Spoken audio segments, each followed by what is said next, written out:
You're listening to The Making of, a podcast by the band Gates. In this episode, we'll chronicle the creation of You Are All You Have Left to Fear, originally released independently on May 29th, 2012, and subsequently re-released by Pure Noise Records on October 22nd, 2013. You will hear various demos, rehearsal recordings, and stems as we discuss how the album was written and recorded.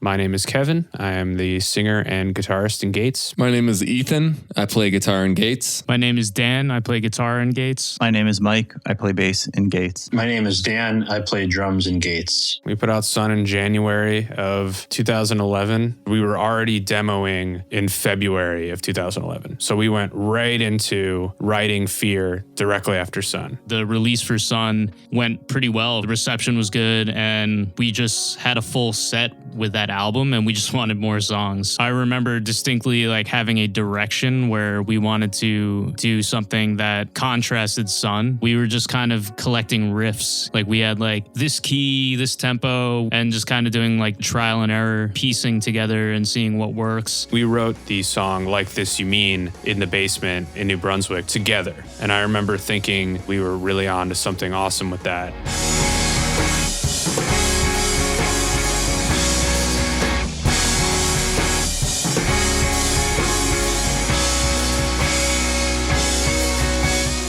Originally, it was jammed on in a previous group of guys.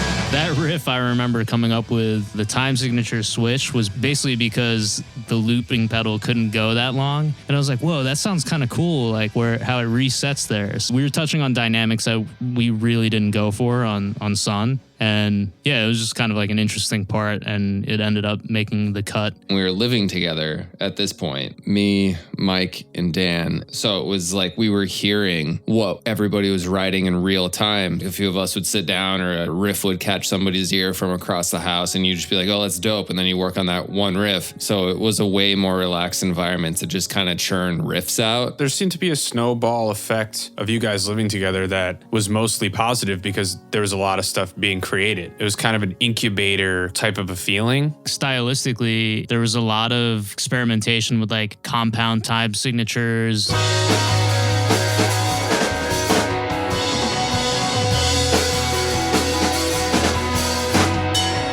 More aggressive dynamics.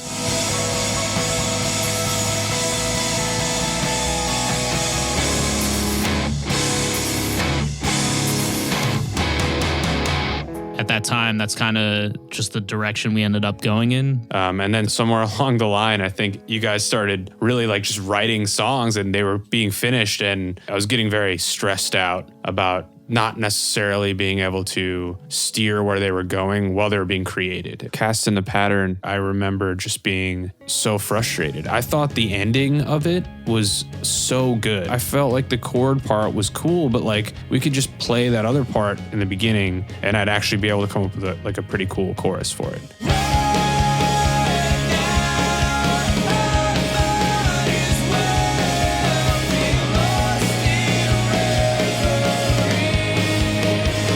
What even is that time signature? A measure of 7, 6, 8, and a 5 or something? I don't even know what it is off the top of my head. I just know the muscle memory of it. It's one of those parts, but it's so cool. Yeah. That combined with the vocals that Kevin came up with on that. Basically, I'm sitting here with the song, and I have to come up with a melody that works in two different time signatures and lyrics that can be cut down and made to fit.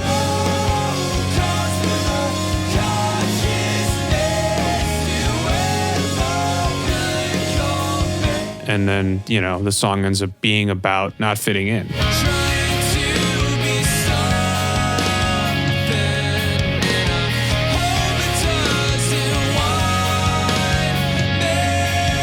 It's legitimately a lyric about how I can't fit my lyrics into the song. I was that frustrated at that point in time. That was definitely a moment of realization for me where it was like, oh, okay, I kind of see why he might be getting a little frustrated. It was definitely in the middle of the writing process. My grandfather had esophageal cancer. Pretty much knew that he had a few days left. So I booked a ticket to fly down to Texas to spend time with my family. Got a phone call boarding the plane that he had passed away. He gave me my first guitar. A lot of my interest in music came from him. The day I arrived, I grabbed one of his Martin acoustics.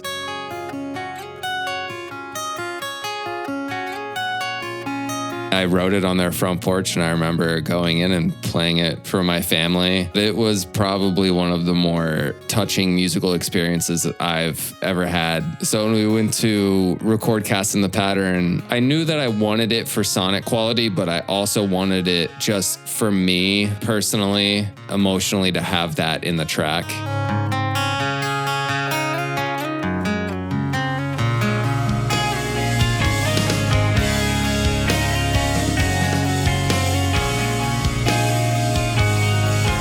A lot of your demos feature a similar layering. I know King agrees with me on this, is that there's always like an Ethan demo sound. The Koozer production quality.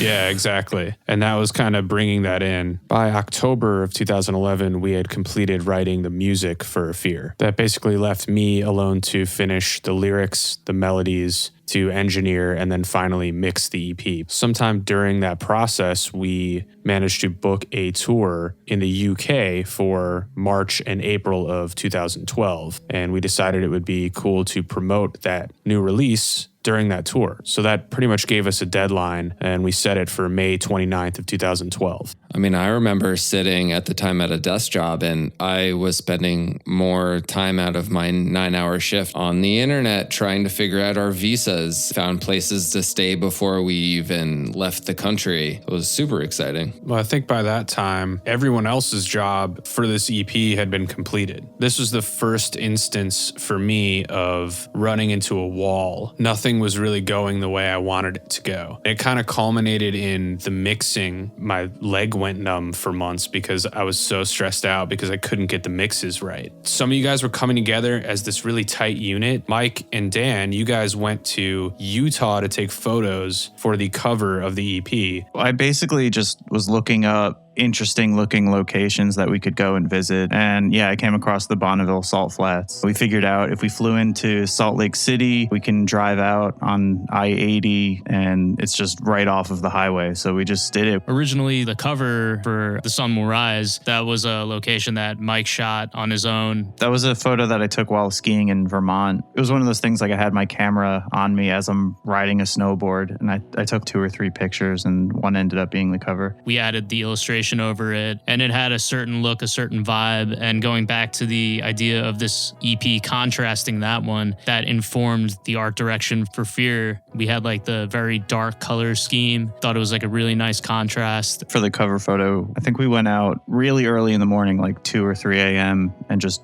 we're driving in pitch black. The image that's the cover is right around sunrise. We wanted to go somewhere where we could get a lot of images so that we could have a whole campaign of different locations. We actually had so much visual content that we were able to not only use it for videos and promo material for this album, but even like later on, we were still using some of those assets. Fear kind of informed the process for everything that came after. Just seeing something like that and being like, this is incredible, this is so next level, and just kind of feeling like I wasn't rising up to the occasion. I sent Kim Rosen an email, who mastered the first pass of Fear, saying, I'm basically giving up on the mixes. This is as good as they're gonna get. Here they are, master them. And at this point, we had announced a release date of May 29th. We sent the record to her on May 13th. On May 22nd, I followed up with her and I was like, we're going to need this record. Like, I don't want to be this guy. I know how it is to get this kind of an email, but like, we posted online that this record's coming out and we don't have it. Like, it's literally not finished. So she did a pass and was basically like, it doesn't sound good.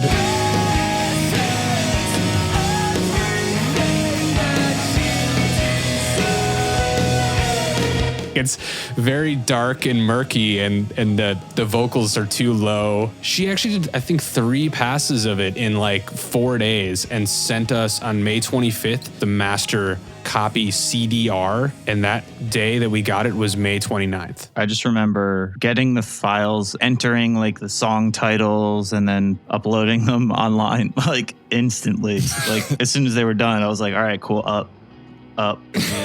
Don't scratch it.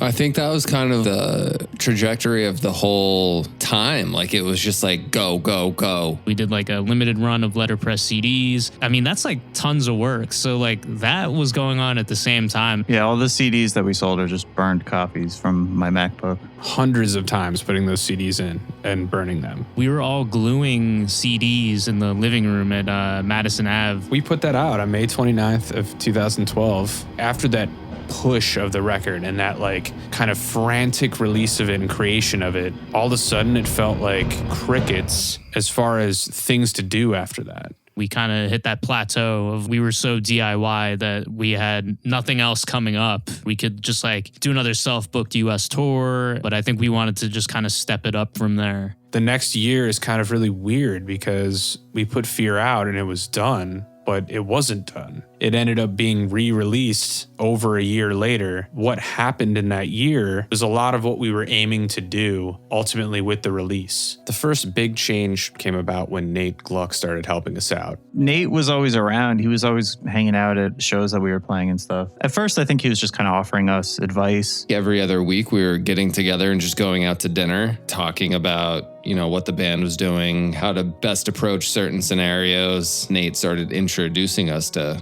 some more avenues. He introduced us to Phil Battiato, who was our first booking agent. And I remember sitting in the agency group. You're surrounded by your friends and people from Jersey, so you know you're in good hands. Okay, you're looking at your new booking agent and he's asking you, like, best case scenario, what is your perfect 3-band bill? You're saying like the 3 bands that you love the most. So then you have this like inkling in the back of your mind that like this is possible. Our first email with Jake Round from Pure Noise was on April 16th of 2012. He emailed us before Fear actually was released. He heard about us from the American scene, who we met on our first US tour, and they were the reason Jake actually signed us to Pure Noise. You kind of get into this world that we didn't think we kind of needed, but then we were in it nonetheless. These people were definitely helping us get what we wanted, and they were working hard to help us push forward as a band and get to more people. During that process, we were in the middle of still writing a full-length record. The idea came up that we had this EP. He gave us options. He was like, hey, we can re-release it as is. I'd be willing to do that. You know, it might reach a few more heads. Or we could get it remixed. And we were like, we're going to record a song and we're going to get the album remixed. We're talking about bonus material. We have all these ideas we're kind of saving for this next release we want to do. So we had to come up with something from scratch. Skyline was a track that I had some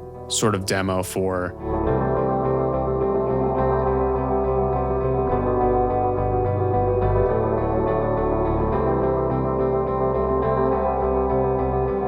That I remember being like, you know, we could do this. This would be cool. This would be a cool little kind of postlude to this album that already existed. It didn't feel disjointed because it felt like it needed an album to be attached to. Probably the only way that that song would ever be made because it felt like the right place for it. I'm happy we had the opportunity to record Skyline in Corey from Vasudeva's basement. Vasudeva has always been like really tight friends with us, and it was just cool having them around for the process, I think. Corey was definitely an integral part of that whole process. I mean, you can even see in the video, there's times where he's manning the board. One of my favorite melodies that I toss on to the album was on Skyline.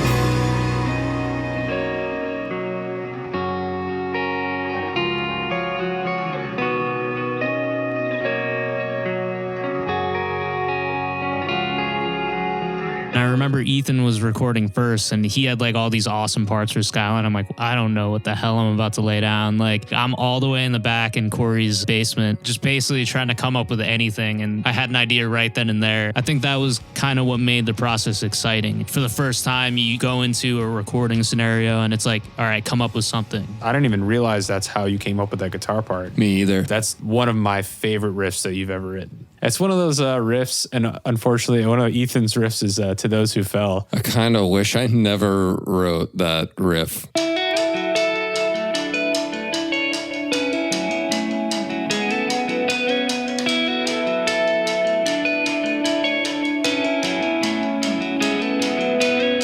When Ethan first demoed To Those Who Fell, Mike, he was playing the demo in his room and I heard it from a distance and I'm like, what is that melody? Like, that is so cool. It's basically exactly what Ethan wrote.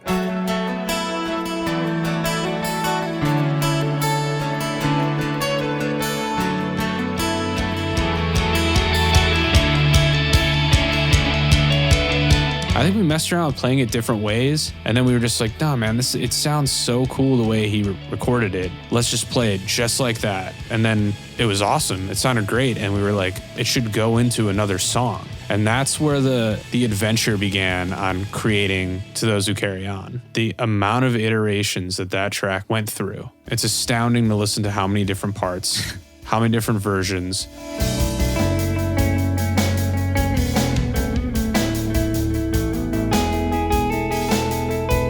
I was chopping stuff up in Pro Tools after every session, mashing up random parts here and there.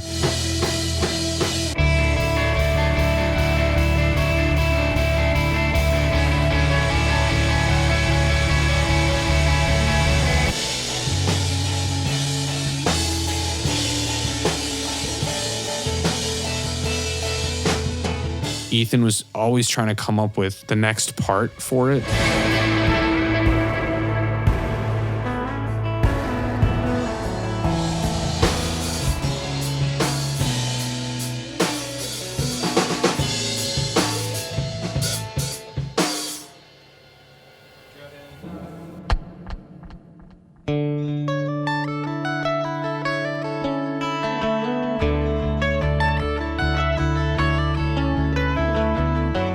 Well, I was trying to follow up what would become like the coolest riff I could ever write. That song just has like riffs for days. I love it. It's not the easiest song to perform, but it's an awesome feeling when you nail it. The second verse of To Those Who Carry On is one of the hardest things for me to play. You play it once clean, and then you have to hit some pedals, and then you play it a little dirty, and then you have to turn all your pedals off for the part that follows.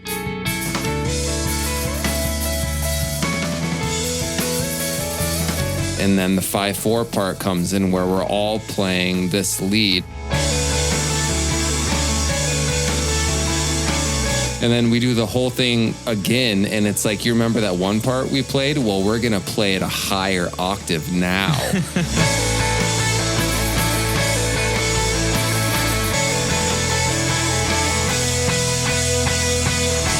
It's an onslaught. Yeah, it's really cool.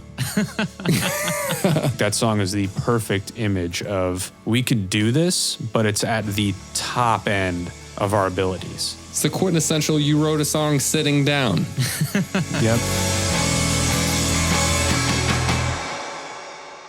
Despite me personally thinking I didn't succeed at the first mix, we were also kind of weary of redoing something that already existed. Jake from Pure Noise had a few suggestions for mixing engineers. We had a short list of people we wanted to approach, but I had met Mike Watts earlier in the year, and on top of being a huge fan of his previous work, he was hands down the most enthusiastic person about wanting to work with our band. I know, like, one of Dan and I's favorite records is As Tall as Lions record, which is the pinnacle of great recording in our eyes, especially at that time. Yeah, I remember there was that list of artists that he worked with. As Cities Burn, I know Mike was really into Junior Varsity. As a mixing engineer myself, he was one of the number one people that I looked up to. And to have met him and for him to be like, I want to work with your band, it mattered to me. I can go have this guy that I idolize remix this thing and tell me where I went wrong. And that's exactly what he did. I think he mixed To Those Who Fell and To Those Who Carry On first. Yeah, he picked the hardest ones. Yeah.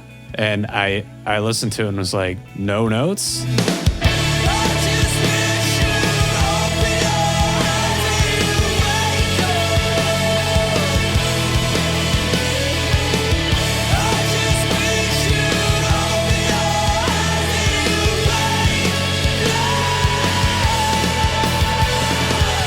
Like, I remember it being everything I wanted it to be the first time we did it. It just felt like it was right. Once we heard like the remixed versions, one thing I specifically remember was Like This You Mean, the first verse. My guitar part was basically inaudible on the original.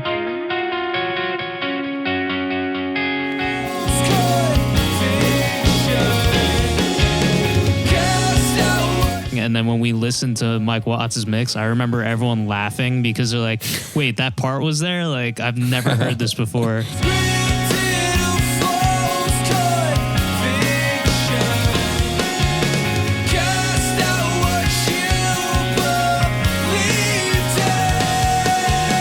I remember going with Watts and he's just like, well, this guitar part should be heard the most. Dan King's part, where it was like, I thought my part was the coolest. Mike Watts is like, this is what's important in this part. I feel like that really set the course for the years to follow. I started viewing things very different. And I think we were more focused on like, what is the actual part after working with them through the remix. I think in general that we just benefited from having an outsider's perspective, because that was really the first time we've ever had that, where it wasn't a member of the band mixing it. It was just this guy who's just mixing is what he does. And then he just went in and objectively formed it into what it became. And he became a collaborator of ours for the next 2 records after that.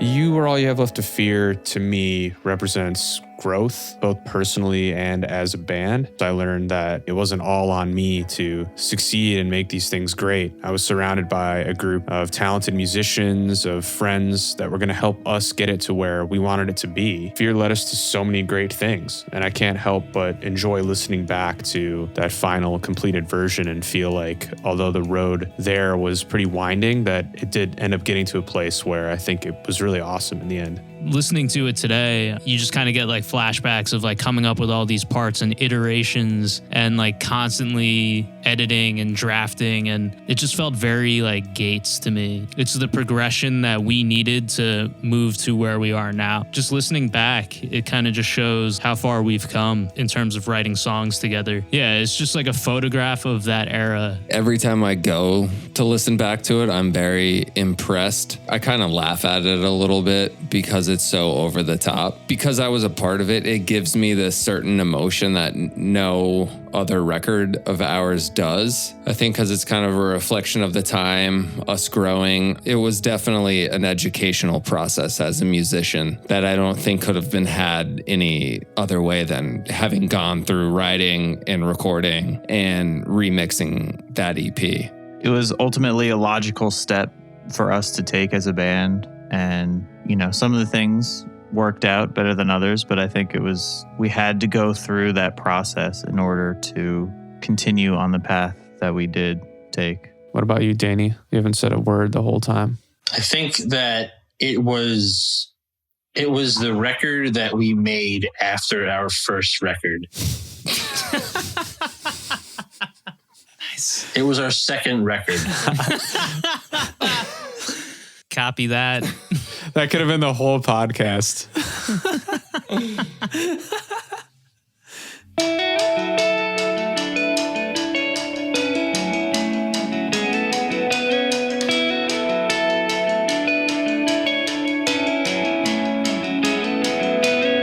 You Are All You Have Left to Fear is available for listening on all major streaming services. Photos, videos, artwork, and more are available at youareallyouhavelefttoFear.com. For information on upcoming tour dates, music releases, and more, visit gatesnj.com and subscribe to our email list, or follow us on Instagram at gatesmusic. This podcast was produced, edited, and mixed by Kevin Dye. Thank you for listening.